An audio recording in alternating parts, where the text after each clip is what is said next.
Welcome to another episode of Count Me In. I'm your host, Adam Larson, and today we have a special guest, Corey Noyek, Vice President of Finance and Operations at CarData. In this episode, Corey and I will explore the challenges and strategies for effective collaboration, especially when dealing with siloed environments. We'll talk about how to break down silos, foster open communication, and the role of leadership in creating a collaborative culture. We'll also touch on the impact of technology and AI on teamwork and how to maintain genuine human interactions in the virtual world. Whether you're working in person or remotely, you'll gain valuable insights on enhancing your approach to teamwork and organizational cohesion. Stay tuned for an enlightening conversation. Now let's get started.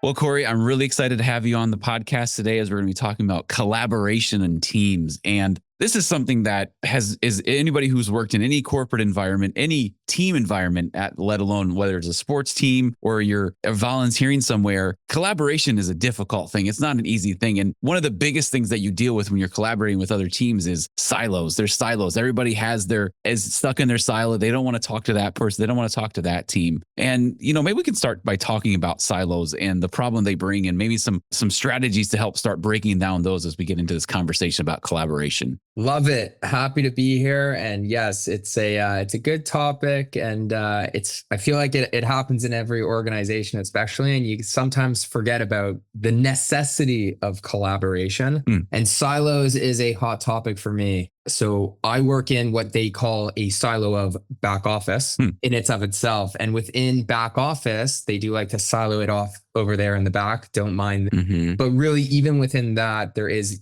further breakdown of the department. And so what happens is you kind of forget about that within that silo. You have HR, finance, accounting, FP&A, business analytics, IT. And so these are some of the things that, get bundled all together and kind of lumped into in this habit of silos. And the same thing happens across the full organization that you really start seeing, sales is in charge of this, marketing does this, they don't do this, that's sales, this is marketing, and all these different things that come up of trying to put them into places. For me, I really want to break down silos as much as possible.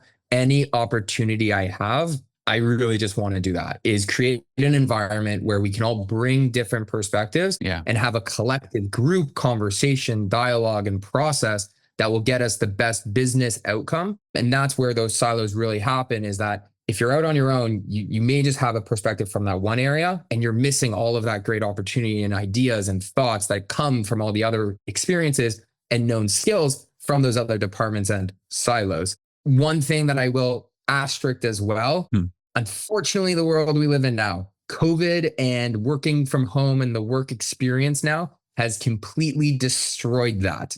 It is way easier to not have silos when you're in person. You can see that your colleague's sitting over there and you think of them and you go, oh, that's a silo. I should bring them in and let's have that conversation. Versus now that we're a lot more virtual, it is so easy to have one-on-one conversations and really have that individualized groupthink, leaving out some of the additional stakeholders you need. So before we jump into everything, I really want to preface that one of the biggest things that we really need to do is try and bring people in rather than excluding and trying to have smaller conversations. Now, one of the biggest things I heard, is it's great to have that, break down the silos and bring in that diversity of thought. The whole biggest push for diversity is not only including people who haven't been included in the conversations before, but if you don't include those people, if you don't include different people who haven't been in the conversation, you won't get that different perspective because everybody's come from different places. They have different experiences. So you can't get them in there. So how do we start breaking those down? Because, even when I was full-time in an office, there were still silos because that person may be on the other side of the office building. I have to walk all the way over there and talk to them and build that conversation. How do you break down those things? How do you build those relationships to invite them into there? Yeah, I would say one of the ways to best address that is really from the top. So having clear business objectives. Yeah. At the end of the day, that's what we're all here for. Understanding what the business purpose is and having that shared experience and shared knowledge to understand what we're trying to accomplish will break down. So by enabling the full company to have that same narrative, same picture, it goes to when you do interact with that individual across the office, you both have the same objective and purpose in mind. So it's easier to collaborate. what is key, and as you touched on, is those different perspectives. Yeah. But as long as it's a shared goal, you're hopefully going to get to the same outcome, but maybe think of ideas that you may not have thought of. Yeah.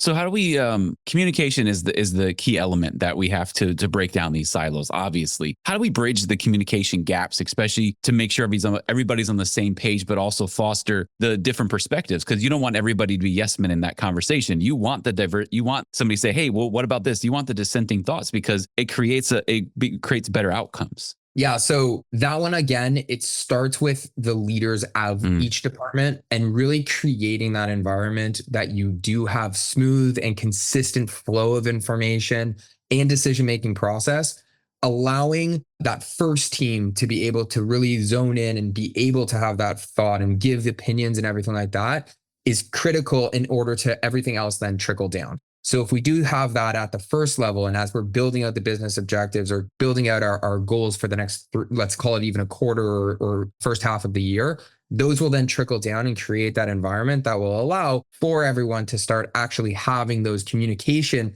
and psychological safety even to talk amongst each other mhm. and raise opinions. Hmm. So you keep mentioning, it starts at the top, it starts at the top, it starts at the top. What are, are there some strategies that you've been able to experience and been able to use to help that trickle down effect? Because obviously, if you're starting at the top and you're saying that, but then it also the managers have to have that buy-in, and then they have to help incorporate that in their teams. And that's not always a, hey, let's just do this tomorrow. Like it's not a just start tomorrow kind of thing. So I would say it doesn't have to start at the top, Okay, but it has to be present at the top. And so gotcha. that's where a lot of times we fall into traps is we try to do it at the department level and within those silos. So marketing may have a strategy, Mm, finance has a strategy, HR has a strategy. If they don't all align and are consistent, that's where you run into challenges. And so again, it doesn't have to start at the top, but it has to be consistent at the top. And so if we have a full business objective, we can then trickle down and work with them. The most important, I would say, is at the individual level. And as you touched on that with the managers, making sure that it's consistent and known by all individuals and all employees of what are we actually striving for and how does it all build together. So a perfect example is me and my team in accounting. They may not feel that if our overall goal is to grow sales and have tremendous growth in the year, they may say, oh, well, I don't have much impact on that. mm, It's how do you get them to understand what the impacts and what the cross collaboration can exist from our team to their team to foster and help enable that growth. So an example of that is as simple as invoicing. Our team does all of the invoicing. Well, you can get revenues without invoicing, mhm. but you can't get paid for it, which means truly, if you don't get paid for it, it's not really revenue. So as simple as that the company objective is, yes, to grow and scale, but even at the individual department in that silo, you can bring them in by, again, fostering that collaboration of a full understanding of how do they help Mm. in achieving those goals. I like that. I like even breaking down something as simple as, hey, if you don't send this invoice on time, we don't get paid, which affects the whole company. And when you put it from that perspective, because a lot of times, especially people who may not be higher up in management, it's hard for them to buy into a company's strategy because they're like, what impact does that have on me? So breaking it down to that level really, really helps create that buy-in. Now, many times, people have been burned. They've said, hey, come and collaborate with me. And then that person takes the idea, runs with it, and there's no credit given and stuff like that. How do you overcome those kind of obstacles? Because, everybody has their different experiences. Yeah. So I think anytime that you're inviting anyone in and anytime that you're taking on a new initiative, you really have to think through all of the stakeholders. Yeah. And that's where it goes to of whether they're big stakeholders, small stakeholders, there is a process for it. You shouldn't just invite everyone into the room and have a giant conversation. You'll never get anywhere. Mhm. However, there is an appropriate point in time and there is a time that should exist that you bring all those stakeholders in, at least for some commentary. And so if you do get the feedback from those individuals and allow them to give in some input, you'll also have a much more successful rollout. So going back to even the revenue and from an accounting perspective, let's say there's a new SKU that you want to roll out, a new item that you're going to start selling. The sales team will probably take the most initiative. The marketing team will work with the customers and try to see what they want and how to bundle it. Then they'll work with the engineering team and try to design the product and everything like that. But again, at a later stage, even with the accounting, they eventually have to bill for it. So at some point in that process, you need to make sure that there is the steps that say, okay, who are all of our stakeholders and have we communicated with them to make sure that we're really set up for success. Hmm. And even if there's some players that are bigger than others, obviously product will take longer because we actually have to design, understand how it will work, do some back and forth. But even so, it's just as critical. And again, for that collaboration to properly come out and then have a great customer experience, you can't forget about the accounting department, because at the end of the day, if they don't know how to bill it, then again, not going to be the most smooth, efficient process for your customer. And again, it can be a great product, but then if you have a poor experience, even a small part in the cog, that does impact it. Hmm. So how do you measure success? Obviously, every project is different. Everything is different. If you're bringing a collaboration and everybody's collaborating, how do you measure that? Because it's not always as simple as, hey, success equals this amount of dollars. It's not always that simple. Yeah, so I definitely would say it depends on the initiative. Hmm. Some of the key ones that are easy to it's really around whether it's customer sentiment, employee sentiment, revenues. So if you are back to, it depends on the initiative, that if you're rolling out a new product, it may be customer sentiment, customer adoption. Hmm. It may be revenue, like did we actually hit our sales goal because of this item? And then if it's an initiative internally, whether it's from an HR perspective, let's say performance reviews, that's where that employee sentiment may be more important. But there's not one size fits all, definitely, for KPIs. However, I would say that it's definitely important to measure. Hmm. You can't go in and say, hey, we're going to do this with not thinking, how are we also going to evaluate how it did retrospectively? And so any project, big or small, I am a firm believer of, you do need that retrospective. You do need a way of measuring, was it a success? And so one thing that teams do sometimes forget is they determine that measurement after the fact. Hmm. And it's very important, the same as I said before, like having that unified business objective. You also have to have a clear goal and metric of what does success look like for a project. If your project is a new adoption of a product, then that's where you can use adoption metrics to say, was it successful? If you build something in your product and no one uses it, just saying, hey, it's out the door. Well, was that the objective? And therefore, was it a successful collaboration and project? So again, it's bringing those metrics to the front and understanding before you even start, how are we going to measure success? Hmm. Versus a lot of times teams fall into traps where they build everything. And then at the end, they say, great, it's out. How are we going to now see and track it going forward? And it's now a limitation of now, how do we even set that up? Hmm.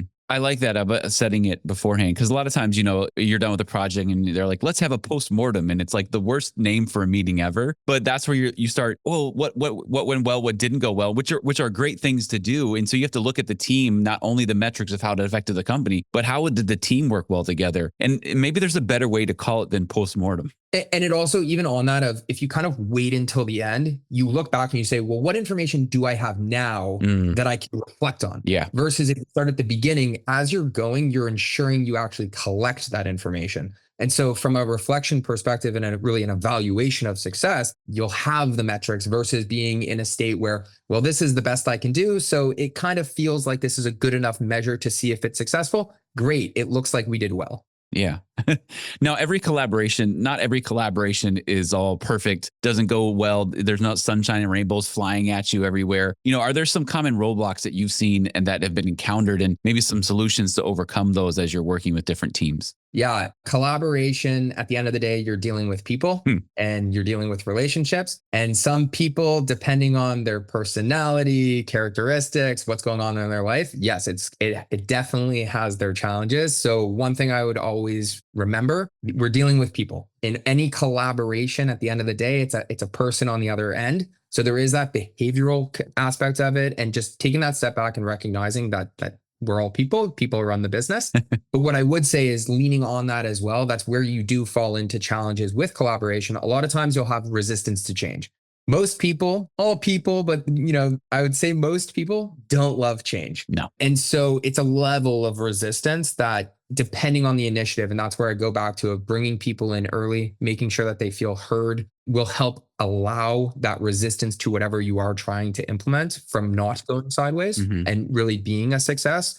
Another one is, even in that initial scoping perspective, anchoring on an idea is a common thing. So if you have everyone in a room, you may have the individual who's the loudest in the room, and they say, I have a great idea. And everyone in the room says, oh, I love that. Let's do it. You've now anchored on that one idea, and there could have been a multitude of other ideas that would have been better or different with different outcomes. And so, really, what I would say is don't just anchor on the first idea and don't just anchor on the loudest idea. Really have that process of thinking through the different alternatives. And that's where, again, from that silo, having different perspectives allow us to get different Hmm. opportunities and ideas coming to the table. So when we know that we made a decision, it wasn't just the only one we had on the table. Hmm. Another thing is definitely anytime you do encounter that resistance or anchoring or any challenges during the process, once you make a decision, you're allowed to have healthy debate, you're allowed to have healthy discussions, but as a team you've decided on something, you need to be committed and agree on going forward with it. And so that's where, again, during that initial phase of the project, have that healthy discussion, Hmm. think through all the challenges, bring in all the stakeholders. But as soon as you say, hey, this is what we're going with, the whole team, again, back to a business objective, you need to be aligned and consistent and like on board with that plan going forward. Well, and then you have to bring in, good project management to get away from scope creep and stuff like that. And great facilitators are able to get all the voices because you always have your rock stars, the people who speak every time that something's asked. But the person who's sitting there quietly, that's the person you want to hear from because a lot of times they're contemplating more and they may take a little longer to process it. And you want to make sure you're hearing from them. And that's exactly it. And that's where it goes back to from kind of it's the people you're dealing with. Yeah. And so, really, as leaders and as individuals that are working in collaboration and with other people, you really want to move away. I have personally as well moved away from a solutions mindset and that term and really moved to a Mm, curiosity mindset. And so that's where I'm not trying to get to the answer. yeah. I'm trying to understand more. I'm trying to get more information. I'm trying to ask more thought leading questions that then I can get to a good decision. But it doesn't start with that decision. My main objective at the very end, yes, I'm going to make a decision, but you want to lead with that curiosity mindset to really keep asking questions. So, to your point, if you have that quieter individual, asking them, hey, is there anything that you think we may want to do different? And so, again, shifting that to not quickly get to a decision, Yeah. but thoughtfully getting to that decision and making sure you've explored different avenues is where I recommend leaders and everyone really to kind of shift that tone. And that's what will build both healthy opportunity and ideas as well as make smoother collaboration. Hmm. Now, one thing we can't have this conversation about collaboration and not talk about the technology we use to collaborate because, you mentioned that during COVID, everybody started working from home. A lot of times the one-on-one conversations kind of started again and we may not bring everybody to the conversation, but there's also tools to help, bring more people to the conversation. Like you can have 10 people and everybody's in a different country and you can collaborate that way. Are there different tools or game-changing technologies that you've seen that really help revolutionize how we collaborate? So I think there's a lot of good project management tools. Hmm. I think project management and staying organized is always important. Yeah. I think, and this will sound very backing from my accounting background, and we like to document and audit, but really Hmm. it's just so you can have more transparency and consistency. Yeah. We're not very good with memory. And so if you're just having a conversation and don't thoroughly document what the process is, document what the plan is, you're likely going to have missteps and also some gaps in what people took away from the meeting. So I would say a documentation tool or a project management tool is important. What I would say and caveat that is there are a lot of tools that are similar, but they're only as good as the team using it. Mhm. If you don't continue to actually utilize and actively engage with the tool, which is what typically happens with individuals and it trickles off, as soon as it trickles off, you're back in that same space. So if you are going to adopt a tool, you have to commit to actually using it because that is where it will fail. And it's not a failure of the tool. Again, it's back on the individual that just it didn't work for them and they stopped using it. Mhm. We can't touch on technology though. What I would like to highlight is because every single time I keep getting a question of, oh, how are you guys using AI? How are you using AI? It's on the buzz. And I would also put an asterisk on AI. Mm. We are going through a awesome shift. I think where we will see AI is going to be around productivity, getting thought quickly. However, especially in the realm of collaboration, AI is an easy scapegoat. AI is an easy crutch. Mm. You can throw some information into ChatGPT and get a really quick answer that was pretty good really quickly. However, going back to everything that we've been saying, you're missing a lot of perspectives. You're missing actually bringing stakeholders in. So yes, you can get an answer quickly, But again, going back to that's a solutions mindset. Mm, If I want the right answer or the answer that ChatGPT gets me back, I can do it really quickly. But you're not going to get that curiosity mindset and actually talk to the people who know the problem, who are going to experience the problem, who are going to help with the solution and get those insights and perspectives that are actually going to likely lead you to better solutions. So, yes, I love that AI is becoming very predominant in our space and in the work life. However, we do have to be cautious. And I do think that there's nothing better than the traditional having a real conversation with a real person.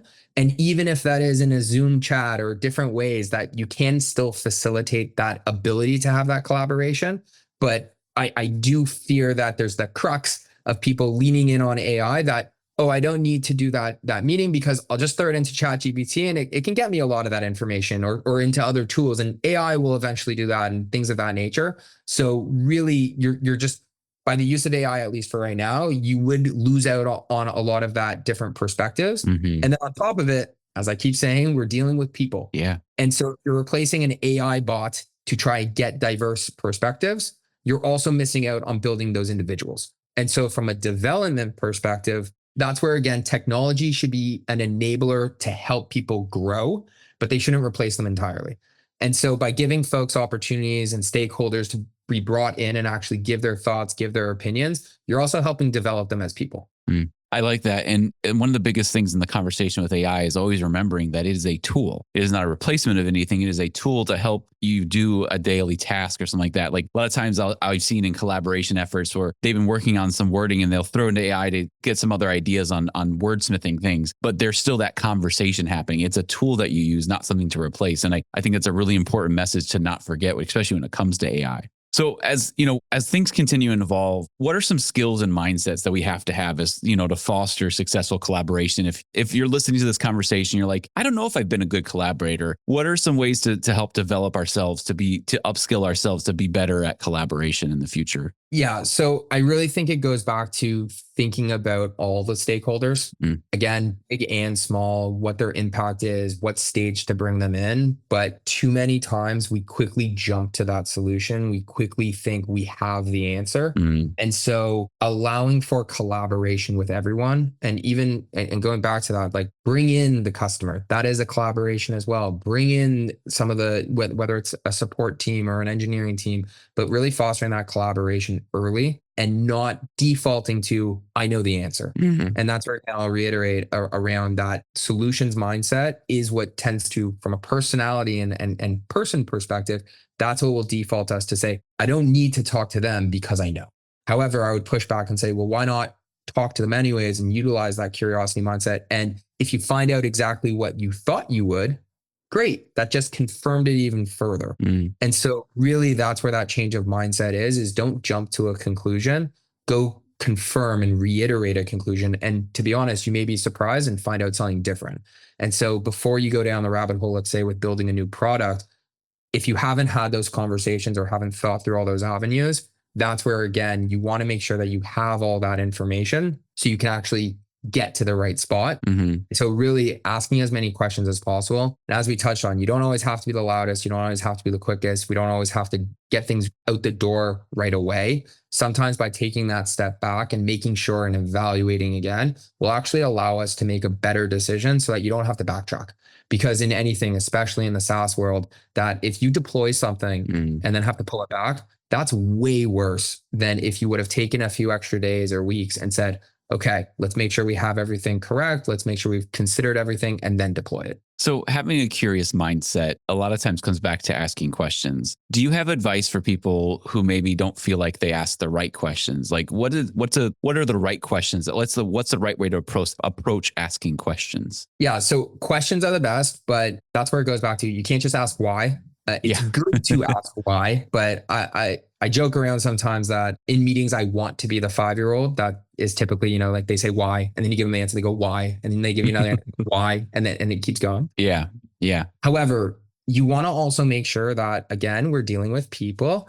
And so you're getting the right environment and getting also the right answers from that person. And so that's where if you continue to ask why, and if it's in the tone and really the basis of what you're asking for, you don't want it to feel judgmental. You don't want to feel targeted. Like, why did you do that this way? I told you if we would have done it. And so see how it's really a Hmm. tone that you're working with. And it goes back to that curiosity. Yeah. So it's really to understand. So have you considered this? What do you think we could have done differently? How do you think this would have impacted these individuals? So again, it's more of those probing questions, Okay. but with the intention and at least with the tone of, I'm trying to understand, versus a lot of times when we ask why, it could be judgmental and it could be very targeted.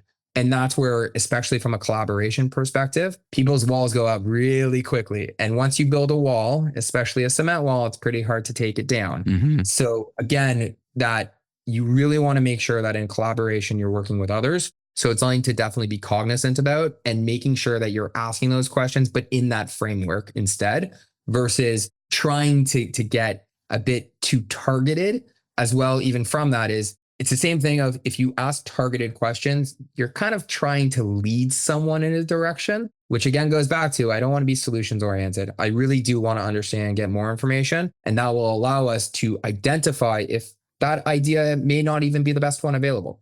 So again, open to that curiosity. Hmm. Yeah, be curious. I love that. I love that curiosity mindset. Corey, I just want to thank you so much for coming on the podcast. This has been a great conversation. And I really hope everyone connects with you and checks out what you're doing at Card Data. And thank you so much for coming on the podcast. Nice. It was great. Thanks again.